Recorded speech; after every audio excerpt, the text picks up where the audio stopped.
my boundaries were crossed.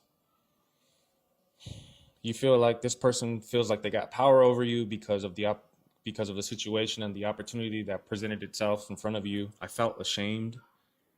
I was scared because of the judgment and the questions that people were going to start asking, almost like if they were going to blame me for just being there, and how fear can somewhat keep you quiet and keep you silent. Well, I stayed quiet for much too long. And I just want to say I'm really sorry, man, because if I would have spoken up sooner, I could have saved somebody that this probably happened to after me. I just want to say sorry for that. That was Mario Rodriguez, actor, model, nearly 1 million followers, and apparently the latest person to say Tyler Perry is not the man you think he is. On Christmas Day, while you were eating cookies and pretending to like some extended family members and in-laws, Tyler Perry got slapped with a lawsuit, not a little one. A $77 million civil claim that accuses him of serious misconduct going back nearly a decade. And before you roll your eyes and say, "Oh great, another Hollywood cash grab," hold that thought. Because this is the second lawsuit in the same year.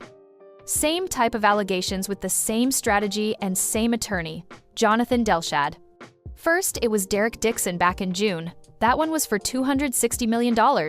And now Mario Rodriguez shows up with a new complaint, a similar story, and another massive number on the line. At some point, this stops feeling like a coincidence. Rodriguez says it all began in 2015. He's at an LA gym, gets approached by a trainer who says Tyler Perry wants to meet him. And let's be honest, if you're a struggling actor and Tyler Perry wants a meeting, you take it. According to the lawsuit, Perry calls him, offers him a role in Boo, a Medea Halloween. Not a star role, not even background talent. He ends up playing, wait for it, frat guy number 10. Not frat guy number 1. Not even frat guy number 5. Number 10. That's not even a character. That's just basically an extra with a slightly better parking spot. But according to Rodriguez, Perry wanted something else. The lawsuit claims Perry invited him to his home, told him it was about future projects, career development, standard Hollywood promises. But once he got there, the mood allegedly changed. Rodriguez says Perry would start drinking.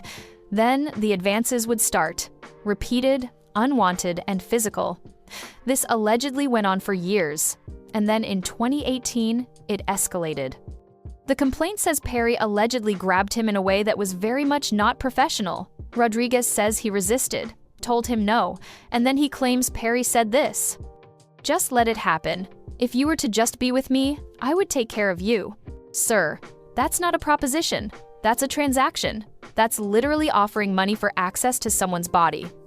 And the fact that you're allegedly saying this to a man whose career you control, that's not seduction. That's coercion with extra steps. That is a bargaining chip wrapped in a casting couch. Rodriguez says he pushed away, left. And at one point afterward, Perry allegedly gave him $5,000 as an apology, as a thank you, as a please don't ruin my life payoff. Not very clear at the moment. But let's get one thing straight. Tyler Perry is worth over $1 billion. $5,000 to him is what you feel when you find a crumpled 10 in your winter coat from last year and go, ooh, nice. Now, let's pause and think about this. One lawsuit, and people rush to call it opportunism. 2 lawsuits, running the same playbook, and suddenly that explanation stops feeling comfortable. Because the Derek Dixon story sounds very familiar. He actually worked for Perry, was on the Oval, had speaking roles, a visible face in Perry's content machine. And according to his lawsuit, Perry sent him text messages that were wildly inappropriate. One allegedly included Perry calling himself a stud. This wasn't friendly banter. This was the boss, allegedly texting his employee with stuff that belongs on burner phones. And when you control the payroll, that's not flirting, that's pressure. Now let's talk about the legal defense. Perry's attorney, Alex Shapiro, says this is all nonsense. Called it a cash grab, called the Dixon lawsuit fabricated, and said that the lawyer is running a scheme. But here's the issue. That first lawsuit wasn't tossed. It was relocated to Georgia, where the alleged misconduct took place. And now there's a second accuser saying the same things in the same order with the same lawyer.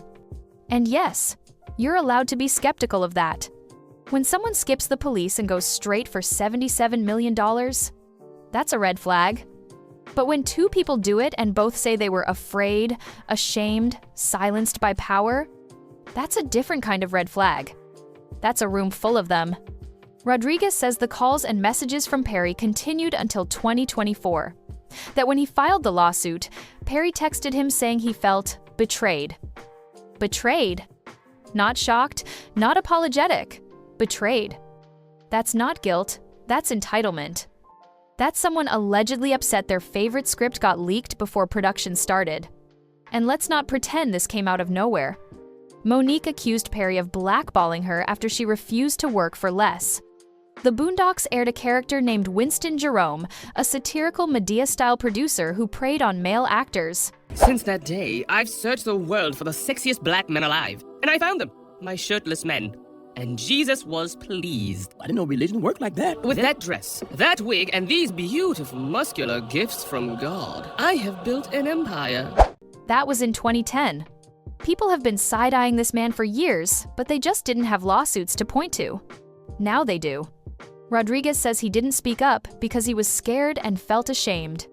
Worried people would blame him for being in that room. And when he finally did speak, he apologized to anyone it may have happened to after him. Said he should have spoken sooner. That is not the energy of someone chasing a check. That is the energy of someone who wonders if his silence gave somebody else a bad night. So is it real or is it fake? Right now, I don't have enough information to lean either way. Dixon and Rodriguez both seem a little sketch to me, but I can't pretend that Tyler Perry doesn't seem pretty sketchy himself. I have a feeling that he needs to come to terms about some things about himself. Here's the thing. Stories can be different, people can be different, and sure, coincidences can happen. But when the story doesn't change and the playbook doesn't change either, calling it random starts to feel like wishful thinking. And that's where I'm leaving it for now. I'll be watching this closely, waiting for filings, waiting for what actually hits the court record instead of the rumor mill. If you want to keep up with this case and hear my take as things develop, like the video, drop a comment, and subscribe. If you made it this far, thanks for watching.